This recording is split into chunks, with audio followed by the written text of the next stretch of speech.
Perfect timing, huh? Please be welcome, all of you on stage, and maybe put your hands together for our panelists, and then maybe you can sit down if we see the images appearing, if you manage, or yeah, as you prefer. You are maybe as you prefer.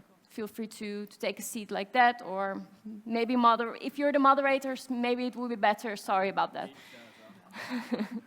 Chair dance still not concluded. Thank you, everyone, for being here. Take it away. Fantastic. Hello, everyone. Can everyone hear me okay? Dobro dan, everyone. Okay, welcome to a panel on institutional tokenization. And the question that we're going to be hopefully asking and answering is, are we ready to scale?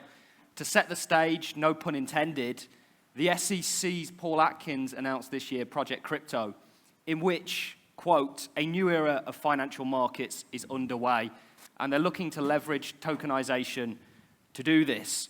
Larry Fink, BlackRock CEO, after his Q3 earnings, said, we're just at the beginning of tokenizing everything.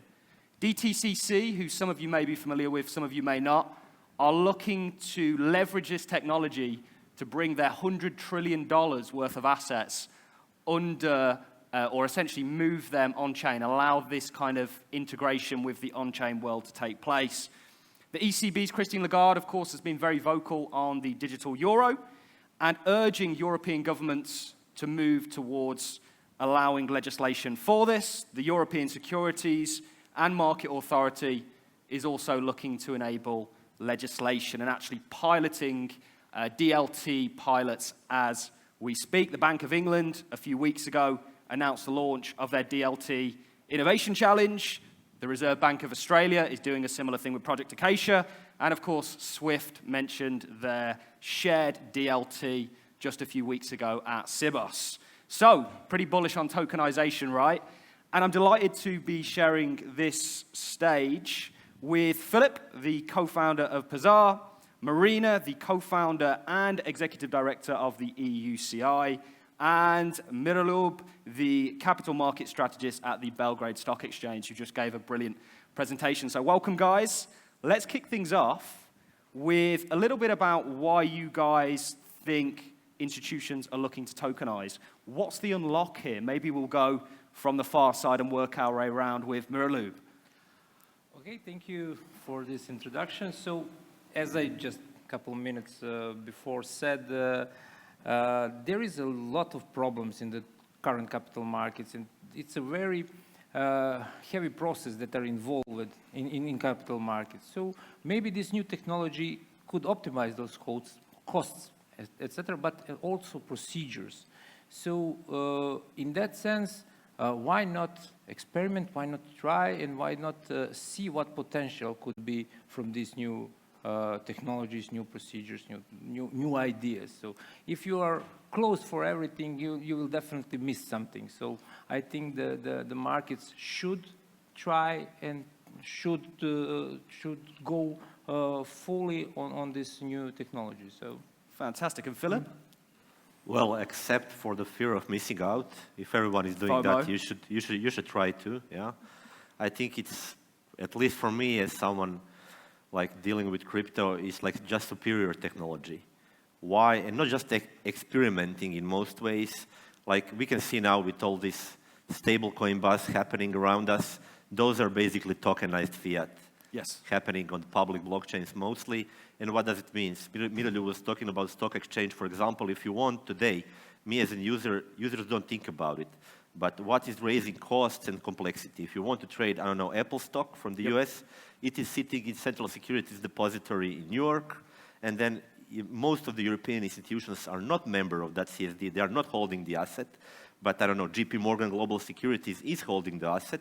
And then you, Croatian broker, is connected to some bigger European broker, and that broker is connected to the JP Morgan. So there is a chain of custodians, chain of intermediaries, and basically the end customer holding the Apple is never holding the asset directly. It is having IOU to the next intermediary. He doesn't have direct relationship, and that is, of course, raising the costs of everything. So what tokenization offers on public chains, it offers a global settlement layer, at least from my understanding, first time in history. Yes, yeah, kind of somewhat creates a level playing field, as it were. It takes out intermediaries and provides broader access to these There will assets. be intermediaries, but only necessary intermediaries. Yes. Yep. Not like 5 of them or 3 of them. I think on average for global traded securities like US stocks, it's around 3. Okay. 2 or 3 global custodians in the chain before me as a retail client sitting in Croatia. Okay. You will definitely cut some intermediaries and cut some costs. But cost cutting will be even more, visible on the operational side. So you can do, for your back office operation, you can streamline it completely. And that's maybe the name of the game here. Not just the cut intermediaries, it got that cost with that intermediaries, but you can really do something better on your back office side. And for the brokerage and for the investment bank, that's the big deal. So Fantastic. And ultimately, this is going to benefit the consumers, right? It's going to sort of democratize access and bring costs down for everybody. Of course. Which is a great thing. Technologies often do that. And Marina? Yes, from my point of view, I'm working in policy in Brussels, and I would say that regulators in Europe are excited about tokenization because they're also pretty, I would say, familiar with the asset that is tokenized, at least when we talk about financial instruments. We, as everyone knows, we have a regulation that is regulating crypto assets and service providers, but now with tokenization of financial instruments, this is something that is already regulated for years, for a really long time. In Europe, we have licensed institutions, etc., and now thinking about, as it was mentioned, increased trust, increased speed, and lower the costs is something that they see as a very interesting potential for the European Union also when it comes to competitiveness, which is very important, I would say, in this mandate that just started this year. So we have seen, as you mentioned, the interest in tokenization, also thinking about how to regulate it in a way that it would be supportive to the European Union companies that want to work on tokenization, and also thinking about can we have a financial market that is a little bit more, I would say, unified, and where there would be higher liquidity and there would be, I would say, more job creation from this industry as well. We've seen a lot of interest from fintechs and fintech associations. It's really not just a crypto thing, but it's really something that I would say is the most innovative thing and most interesting thing within fintechs. Yeah, and would you say there's an opportunity here for nations to kind of move up the ladder, as it were, in regards to their global standings financially? Yeah, absolutely. And I think it is an opportunity. I mean, first, we did that with MiCA, which is a regulation. So thinking about how to regulate crypto assets and the access to market in one, as a one point of access, basically being regulated within one member state, but then having the access all over the EU. And right now, I think with tokenization, we don't have the same, I would say, exact regulation, same idea, but at the same time, thinking about the DLT Pilot Regime, which would be kind of similar to that. We will dive deep into that later, but I think it is, as you mentioned, bullish. And when we talk about scaling, what would you say the main reason that we haven't scaled thus far is? There's probably multiple different reasons that all contribute to this, but would you say right now, what would the main issue be? Is it the technology? Filip, is it a case that this technology hasn't been able to scale for what it's needed to do yet? Or is it interoperability? Is it regulations? Or is it perhaps a mindset thing?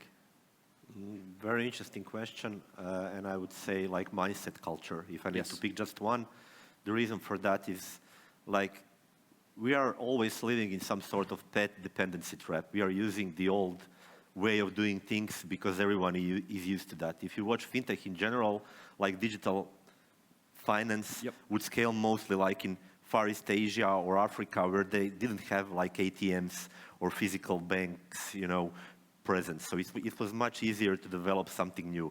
And similar is with these cases, like if you have central securities depositories, stock exchanges, okay, that is public markets. They're heavily regulated. But if you have private markets, alternative investment funds, which are like huge in Europe, I don't know, probably even like 50% of the GDP on average, it's enormous.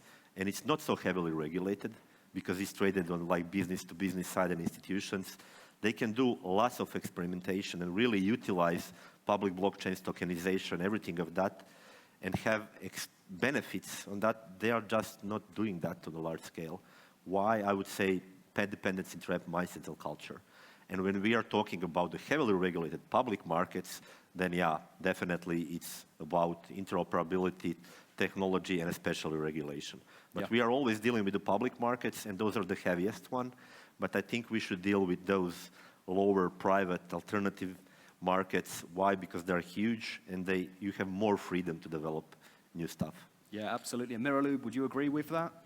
Agree. That's the one thing that I missed to mention, that that's the huge opportunity with the private markets, that you can bring them in some way to the public, and you don't will expose some big level of the regulatory arbitrage in that part. So this is the opportunity.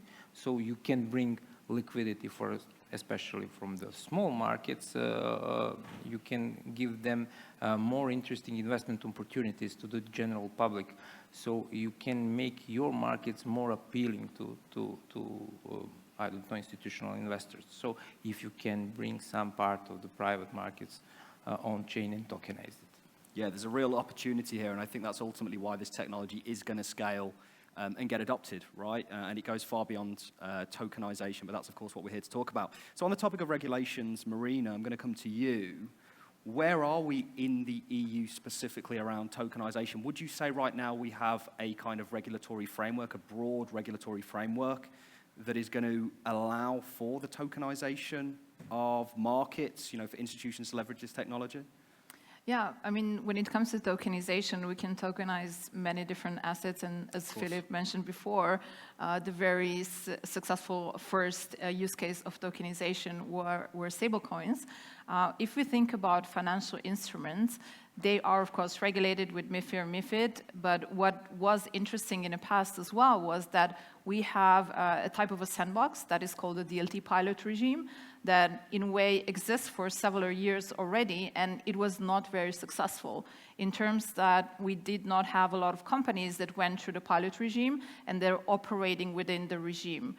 Why is this so? When we were talking to them, it was really mostly because of the limitations that we have within the regime, and within that, they were not able to create a business model that was profitable within the European Union market. So the limitations are when it comes to different assets, mostly shares and bonds, and then also thresholds. There's specific thresholds that are not allowing those companies to basically work with bigger numbers.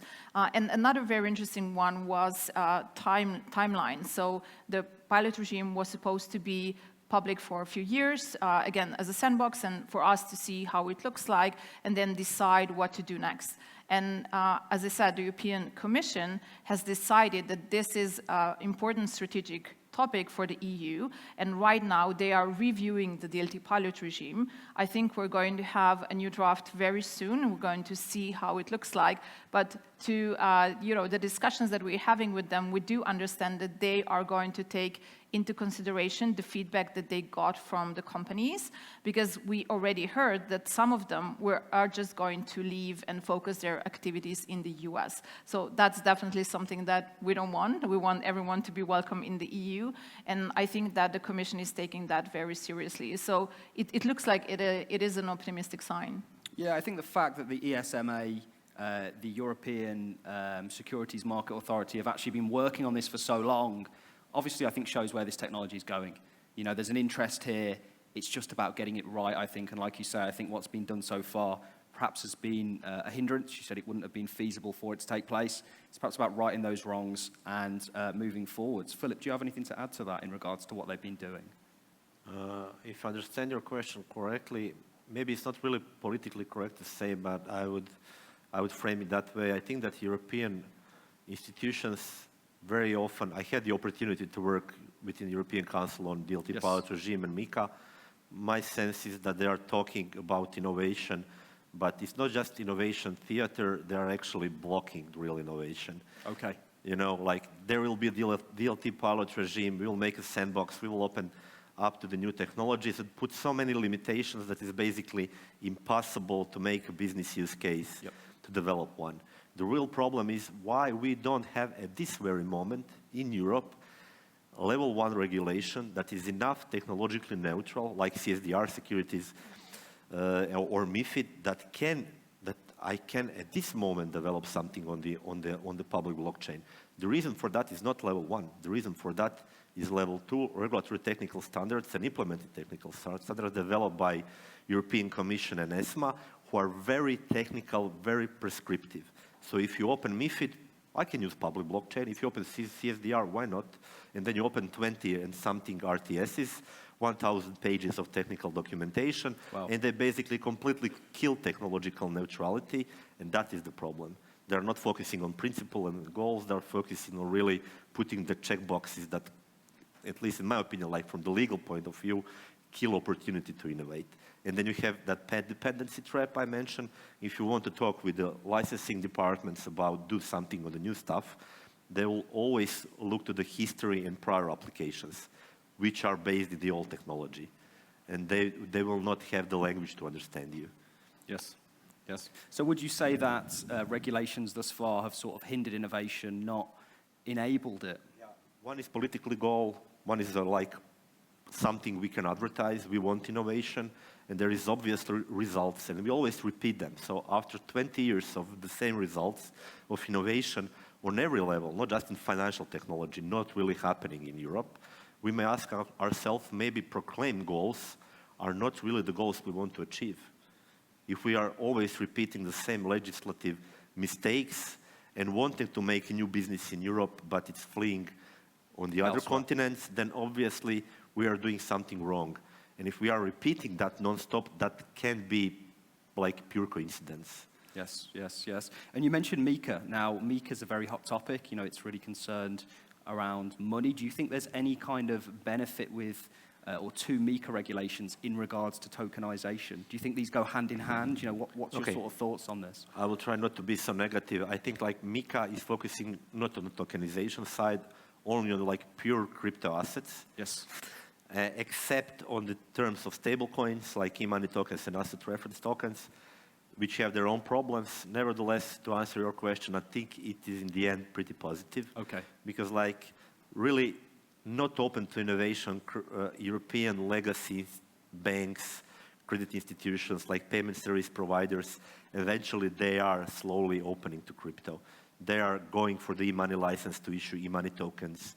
They are having crypto offerings. We can see like big banks in Germany, in Spain, like doing stuff with crypto, which was like utopia a few years ago. So eventually they will learn and open to new stuff. I hope so. Fantastic. So it's a step in the right direction, you would say. Yeah. Fantastic. And Miroljub, you obviously work with the Belgrade Stock Exchange. You're an advisor to them. Surely tokenization, and I know you've played a role in innovating the Serbian markets previously, surely tokenization has got to be something that gets you very excited in regards to the future of markets. You know, there's an unlock. I know we've just heard you on a talk there. I know there's a major unlock that you're looking at and ultimately trying to take advantage of this. Yeah, definitely, because as I said, there is a lot of problems for the small markets, for the markets that are not part of the, for example, I came from Serbia. Serbia is not part of the EU market. So we have a lot of, everything that Filip said about the chain of intermediaries, so multiplied when you are not in the same area. So anything that could be done and that could do some benefits for the I think we should point to the people that are making some innovations, so the founders, the businesses, the products, and if we could find a way to better finance them, anyhow, I'm not just fan of the blockchain or tokenization, or I'm agnostic towards technology. Just give me some vehicle that we can do better than now, I will support it. So I think that that's the approach that I will try to impose on the Belgrade Stock Exchange and management and the regulatory side and SEC and the National Bank. So let's try something that could bring real benefits. Now, not just that, as Filip said, we will proclaim some innovation. Just do it here. Okay. And would you agree with the likes of what Larry Fink is saying in regards to the future for markets is tokenized, you know, the futures for perhaps the stock markets? Do you think this is obvious in regards to where things are going? Would you agree with that statement? Oh, in a nutshell, I could agree, but so I'm not definitely in a position to think what Larry Fink thought. But, Okay, yeah. But from my perspective, from my experience, it's a tremendous job to do tokenization one big stock exchange, one big clearing house. So that's the risks that are involved, that something could go wrong, are too big. I never can imagine that some of the regulators will press the button and go, do it. I'm not sure that, that's the good thing, that's the idea, we should pursue that, but when really that needs to happen, you need to change technology. When, for example, when stock exchange want to change their trading engine, that's a 3 years, 4 years process just to do that. Yeah. If you want to change rails of the whole market, that's the hell of a job. It's an undertaking. Sometimes we do need to take a step back, I think, and certainly as this is a conversation on scaling tokenization, I think that's a very, very helpful answer.